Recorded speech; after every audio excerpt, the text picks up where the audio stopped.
Nous sommes ici à Gwetikpame, un quartier situé dans le canton de Vaughan à 65 km de Lomé, la capitale, où le meurtre par sorcellerie est récurrent. Aujourd'hui, c'est le plus grand procès traditionnel qui s'ouvre pour Sogbadji, un aîné de la famille Nouglo qui depuis longtemps assassine des jeunes du village pour des sacrifices.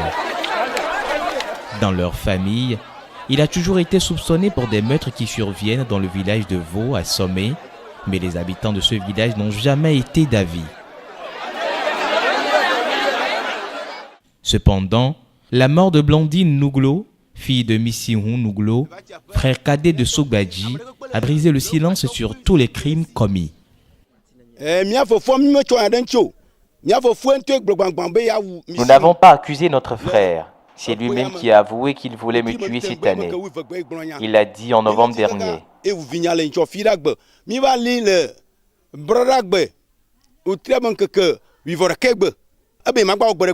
Le samedi 2, il a confirmé devant le public qu'il a tué ma fille.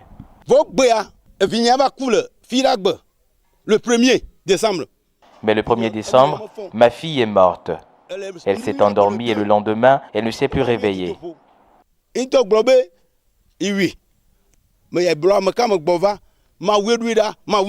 pour moi, je remets tout entre les mains de Dieu. C'est lui qui l'a envoyé et il l'a repris.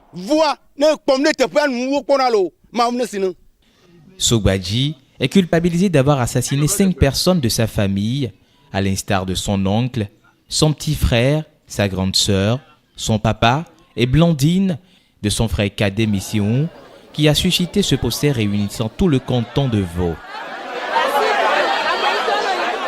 Sur ce sujet, chefs du village et personnes âgées ont haussé le ton pour en savoir la vérité.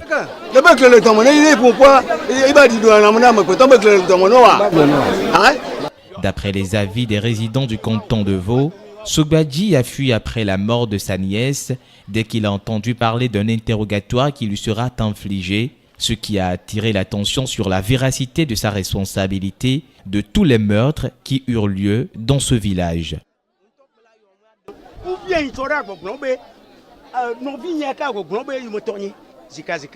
C'est mon frère. Nous lui avons posé des questions sur comment il arrive à tuer des gens. Il disait qu'il a des paroles incantatoires qu'il prononce et que si quelqu'un l'énerve, une fois ces paroles prononcées, la personne en question meurt. Mais moi, il m'a tenté en vain. Suite à cela, nous avons appris la mort de sa propre nièce.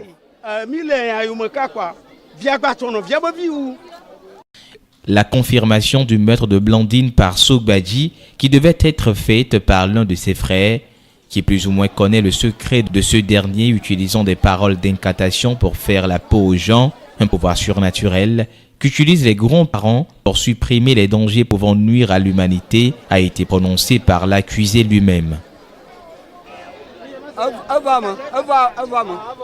Oui, c'est vrai. Effectivement, je l'ai fait.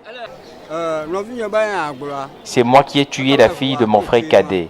Oui, c'est moi qui l'ai tuée. S'il vous plaît, monsieur, est-ce vrai tout ce que ton frère vient de raconter concernant la mort de sa fille? Oui, c'est vrai. Oui, c'est vrai. Oui, c'est moi qui l'ai tuée. Je l'ai fait. Les habitants du village de Vaughan sont alors tous convaincus de l'homicide volontaire spirituel de Sogbadji. Il est enfin tenu à l'œil et est mis en garde pour d'autres meurtres.